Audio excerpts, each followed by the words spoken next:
Hello students, welcome to our YouTube channel Gaurav's live classes. जैसा कि हम important MCQs for class 12th term first के लिए एक वीडियो सीरीज़ कवर कर रहे थे। आज वीडियो सीरीज़ का लेक्चर नंबर 12 है, जिसमें कि हम आज एक क्वेश्चन करने वाले हैं जो कि डिफरेंशिएशन पे बेस्ड है, जो कि आपको आपकी स्क्रीन पे दिख रहा है। तो अगर आप एक बार इस क्वेश्चन को खुद से ट्राई करना चाहें तो एक बार वीडियो पॉज करके ट्राई कर सकते हैं, अदरवाइज इसका सॉल्यूशन मैं आपको प्रोवाइड करवाता हूँ। तो चलिए फिर इसके सॉल्यूशन की ओर बढ़ते हैं। तो सॉल्यूशन करने से पहले मैं आपको इस क्वेश्चन का मोटिव बताना चाहता हूं कि इस क्वेश्चन को करने से पहले आपको क्या सोचना होगा, क्योंकि ये एक सब्जेक्टिव क्वेश्चन नहीं है, ये एक ऑब्जेक्टिव टाइप का क्वेश्चन है और ये क्वेश्चन प्रीवियस ईयर में आया हुआ है।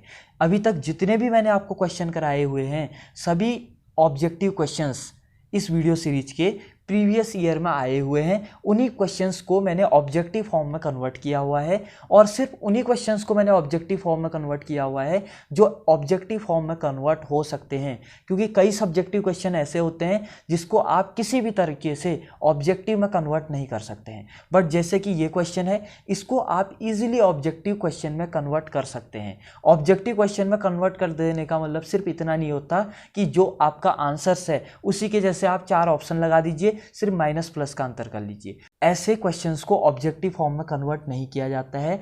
ऑब्जेक्टिव फॉर्म में क्वेश्चंस को तभी कन्वर्ट किया जाता है जब क्वेश्चंस छोटे हो, उनके ऑप्शंस आपस में रिलेटेबल हो और ऑप्शंस का थोड़ा सा लॉजिक हो। जैसा कि इस क्वेश्चन में आपको क्या देखना है, इस क्वेश्चन में जो आपको ऑप्शंस दिख रहे हैं वो सभी ऑप्शंस आपको dy/dx के फॉर्म में दिख रहे हैं। तो इसका मतलब जैसा कि क्वेश्चन में हमको एक इक्वेशन दी हुई है और हमें बताना है कि d²y/dx² किसके इक्वल है, तो हमें कहीं ना कहीं d²y/dx² का dy/dx के साथ रिलेशन फाइंड करना है और हमें बताना है कि d²y/dx² की वैल्यू कितनी होगी।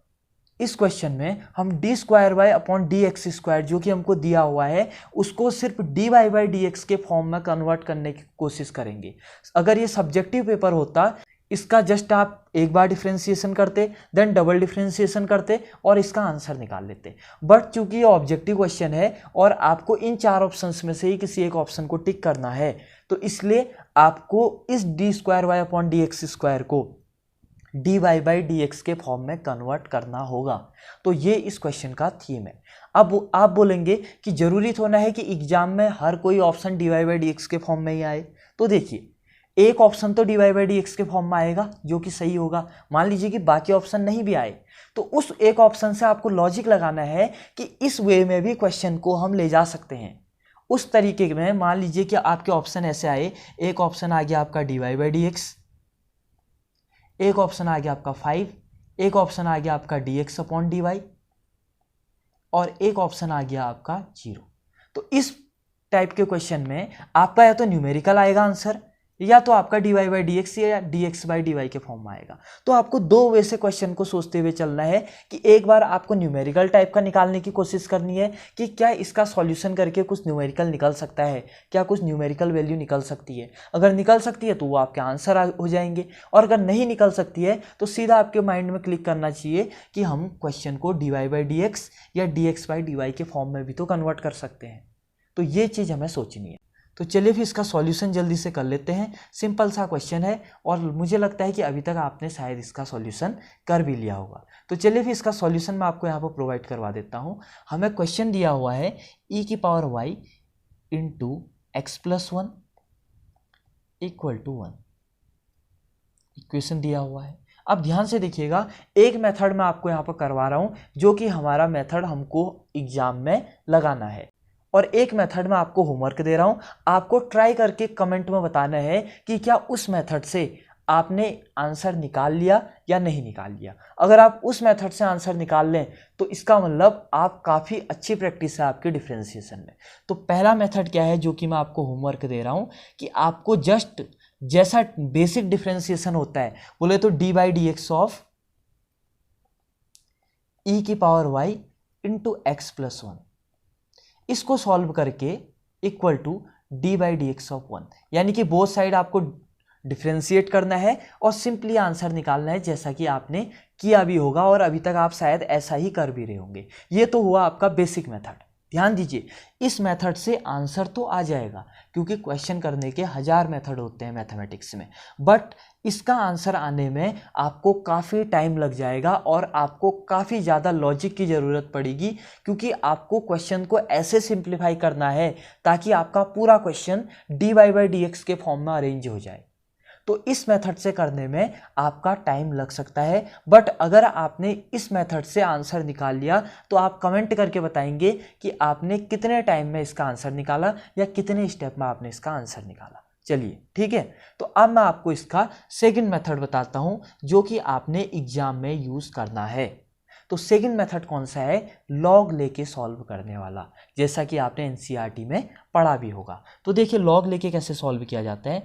मेथड नंबर 2, देखिए यहां पर मैं आपको ये मेथड बता रहा हूं और जैसे ही एग्जाम में आप अगला क्वेश्चन आएगा इस कॉन्सेप्ट पे या इस वीडियो सीरीज में मैं 1-2 क्वेश्चन और कराऊंगा इस कॉन्सेप्ट पे, तो अभी तो आपसे मान लीजिए कि नहीं हो पाया, अभी तक अगर आपके माइंड में नहीं आया कि लॉग लेके भी कर सकते हैं, तो आपको नर्वस नहीं होना है। देखिए पहली बार में मैंने बता दिया, अगली बार में ऐसा क्वेश्चन जब भी आएगा तो आपके माइंड में सीधा क्लिक कर जाएगा कि इस क्वेश्चन को तो हम लॉग के मेथड से भी कर सकते हैं, और उस टाइम पे आप डायरेक्टली लॉग वाली मेथड लगाएंगे। ठीक है, तो चलिए हम लिखते हैं take log both side, take log both side,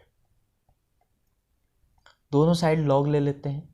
तो क्या हो जाएगा, ध्यान से देखिएगा, लॉग अंदर बनेगा आपका e की power y into x plus 1 equal to log 1, simple.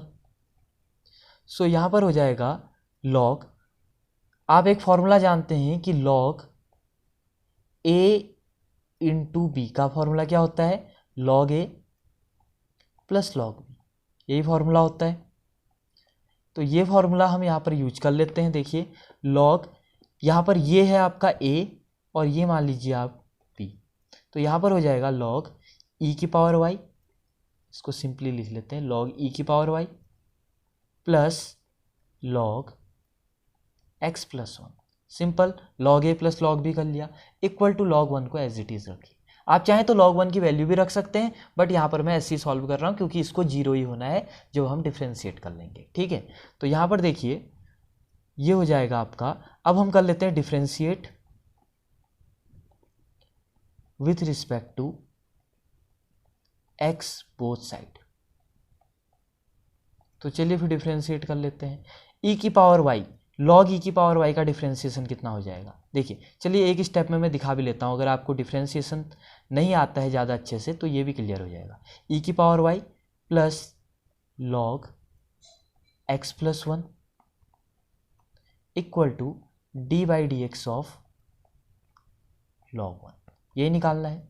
तो देखिए d/dx ऑफ e की पावर y, तो ये हो जाएगा e की पावर y का डिफ्रेंशिएशन e की पावर y ही रहेगा, सिंपल, इनटू y का डिफ्रेंशिएशन कितना हो जाएगा, dy/dx, क्योंकि हम किसके रिस्पेक्ट में डिफ्रेंशिएट कर रहे हैं, x के रिस्पेक्ट में, plus log x plus 1, simple. यहाँ पर थोड़ी सी गलती हो गई है, मैंने e की पावर y लिख दिया जबकि ये क्या था, यहाँ पर log e की पावर y था। देखिए इससे पूरा क्वेश्चन अभी गलत हो गया था, इसलिए आपको हर एक स्टेप में पूरा ध्यान लगा के चलना है। ठीक है, कहीं पर एक छोटी सी मिस्टेक और पूरा आंसर गलत।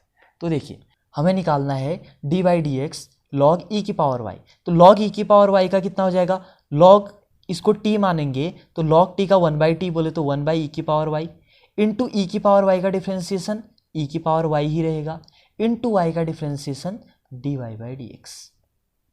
देखिए कितना इंपॉर्टेंट है, log e की पावर y बड़ा इंपॉर्टेंट है। देखिए पहले पूरे का करेंगे, देन e की पावर y का और देन y का। तो log e की पावर y का 1/e की पावर y, क्योंकि log x का 1/x होता है, इंटू e की पावर y का डिफ्रेंशिएशन e की पावर y ही, क्योंकि e की पावर x का डिफ्रेंशिएशन e की पावर x ही रहता है, इंटू y का डिफ्रेंशिएशन भी तो करना पड़ेगा x के रिस्पेक्ट में, तो वो हो जाएगा dy/dx, वही मैंने आपका यहाँ पर निकाला, प्लस log x प्लस 1 का डिफ्रेंशिएशन, तो log x प्लस 1 का डिफ्रेंशिएशन 1/x प्लस 1, और x प्लस 1 का कर लीजिए, x का डिफ्रेंशिएशन x के रिस्पेक्ट में 1 प्लस एज इट इज, और 1 का डिफ्रेंशिएशन एक्स के रिस्पेक्ट में कितना हो जाएगा 0। तो 1 + 0 1 ही हो जाएगा, तो कोई ज़रूरत नहीं है। और dy/dx ऑफ log 1 एक कांस्टेंट वैल्यू है और कांस्टेंट का डिफ्रेंसिएशन ऑलवेज कितना होता है 0। तो यहाँ पर देखिए e⁻y से e⁻y कैंसिल आउट हो जाएगा, तो यहाँ पर बचेगा dy/dx plus 1/x+1 equal to 0। Simple. तो यहाँ पर हो जाएगा देखिए dy/dx equal to -1/x+1 simply. अब देखिए हमें क्या करना है कि डबल डिफ्रेंसिएशन निकालना है, क्योंकि हमें तो यहाँ पर d²y/dx² निकालना है ना। तो again differentiate with respect to x, again differentiate with respect to x, again कर लीजिए। तो dy/dx का एक्स के रिस्पेक्ट में differentiation d²y/dx² equal to minus बाहर ले लीजिए, हमें निकालना है dy/dx ऑफ 1/x+1। इसका डिफ्रेंसिएशन आप कैसे भी कर सकते हैं, आप fx/gx वाले मेथड से भी कर सकते हैं अगर आपको डिफ्रेंसिएशन नहीं आता है तो, या आप सिंपल भी इसको कर सकते हैं। क्योंकि अगर आप MCQs की प्रैक्टिस कर रहे हैं तो इसका मतलब आपको डिफ्रेंसिएशन आना चाहिए, और अगर आपको डिफ्रेंसिएशन नहीं आता है तो डिफ्रेंसिएशन पे भी मैंने वीडियो बनाई हुई है। हमारे प्लेलिस्ट सेक्शन में जाके आप डिफ्रेंसिएशन पे बेसिक से लेकर एडवांस तक पूरा समझाया हुआ है। अगर आपको थोड़ी सी भी दिक्कत होती है डिफ्रेंसिएशन में तो आप जस्ट एक बार वीडियो देख लीजिए, उसके बाद शायद ही कोई ऐसा क्वेश्चन होगा जो आपसे ना बने। ठीक है, तो देखिए यहाँ पर, तो यहाँ पर ये हो जाएगा, मैं इसको सिंपली कर रहा हूँ। देखिए इसको t मान लीजिए, 1/t का डिफ्रेंसिएशन -1/t², बोले तो -1/x+1 का स्क्वायर, क्योंकि t की जगह में x+1 है और एक माइनस पहले से भी था, तो माइनस और माइनस यहाँ पर क्या हो जाएगा प्लस, इनटू x+1 का भी तो डिफ्रेंसिएशन करना होगा। तो x का डिफ्रेंसिएशन x के रिस्पेक्ट में 1 प्लस 1 का डिफ्रेंसिएशन x के रिस्पेक्ट में 0, क्योंक't कांस्टेंट है। तो 1 + 0 = 1, तो कोई भी फर्क नहीं। तो d²y/dx² इक्वल टू 1/x+1 का स्क्वायर। अब ध्यान से देखिएगा, मेरा dy/dx की वैल्यू कितनी आई थी -1/x+1। तो यहाँ पर देखिएगा d²y/dx², क्योंकि हमें इस एक्सप्रेशन को dy/dx के फॉर्म में लाना है, तो इसको इक्वेशन आप 1 मान लीजिए। तो देखो यूजिंग 1, तो पहले इक्वेशन को जब आप यूज़ करेंगे तो ध्यान से देखिए, अगर मैं इसमें ऊपर वाला वैल्यू सब्स्टिट्यूट करूं तो क्या हो जाएगा, ध्यान से देखिएगा। तो ये हो जाएगा आपका 1/x+1 इंटू 1/x+1, यही लिख सकते हैं 1/x+1 के होल स्क्वायर को। इधर भी माइनस से मल्टीप्लाई कर लो, इधर भी माइनस से मल्टीप्लाई कर लो, बीच में इंटू है तो कोई फर्क पड़ेगा। देखिए माइनस और माइनस प्लस हो जाएंगे, तो अगेन मुझे ऊपर वाला ही एक्सप्रेशन मिल गया। इसकी वैल्यू कितनी दी हुई है dy/dx, देखिए इक्वेशन 1 में, और इसकी वैल्यू कितनी दी हुई है dy/dx। तो सिंपल d²y/dx² इक्वल टू आ जाएगा आपका dy/dx इंटू dy/dx। तो ये हो जाएगा आपका d²y/dx² इक्वल टू dy/dx का होल स्क्वायर। तो आपका जो ऑप्शन नंबर कौन सा रहा, ऑप्शन नंबर 3 आपका सही है। तो देखिए यहाँ पर मैंने इसको सॉल्व किया, ये जस्ट 3 से 4 लाइन का सॉल्यूशन था, क्योंकि मैंने आपको यहाँ पर डिफ्रेंसिएशन समझाया। ठीक है, मुझे लगा कि आपको डिफ्रेंसिएशन में प्रॉब्लम हो सकती है। अगर आपको डिफ्रेंसिएशन अच्छे से कंफर्म है तो जस्ट आपको ये जो 3-4 स्टेप मैंने यहाँ पर किए हुए हैं, ये आप जस्ट एक स्टेप में सॉल्व कर लेंगे। अगेन जो मैंने यहाँ पर डिफ्रेंसिएशन किया हुआ है ये आप एक स्टेप में सॉल्व कर लेंगे। ठीक है, उसके बाद जो ये स्टेप है इसको भी आप एक स्टेप में सॉल्व करेंगे। तो एक स्टेप में फर्स्ट डिफ्रेंसिएशन, एक स्टेप में डबल डिफ्रेंसिएशन एंड एक स्टेप में आपका ये सिंप्लीफिकेशन। तो 3 स्टेप में आपका ये आंसर बन जाएगा।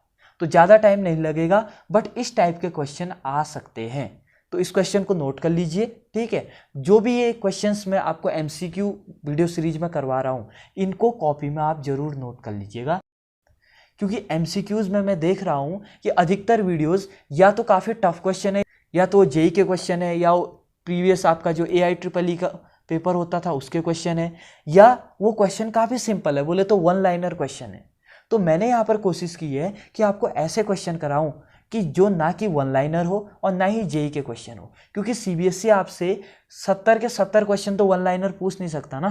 कुछ क्वेश्चन वो आपका टफ पूछेगा, कुछ क्वेश्चन वो इजी पूछेगा, और टफ भी वो जेई के लेवल का तो पूछेगा नहीं, क्योंकि CBSE का एक पैटर्न रहता है और CBSE अपने पैटर्न को कभी भी चेंज नहीं करता है। CBSE का एक रूल होता है कि वो ना ही ज़्यादा टफ देता है ना ही ज़्यादा इजी देता है, और उसके जो क्वेश्चंस होते हैं वो पूरी तरीके से previous year question plus NCERT से इन्फ्लुएंस्ड रहते हैं। यानी कि अगर आपने PYQs लगाए हुए हैं और NCERT की हुई है और उसके अलावा कोई भी बुक नहीं की हुई है, तो आप इजीली मैथमेटिक्स में 90+ स्कोर कर सकते हैं आउट ऑफ 100। तो चलिए फिर इसी के साथ वीडियो को एंड करते हैं। आई होप आपको ये क्वेश्चन समझ में आ गया होगा। आप चाहें तो इसको एक बार कॉपी कर सकते हैं वीडियो पॉज करके, ठीक है। तो चलिए फिर मिलते हैं अगली वीडियो में, वीडियो नंबर 13 के साथ। Thank you very much.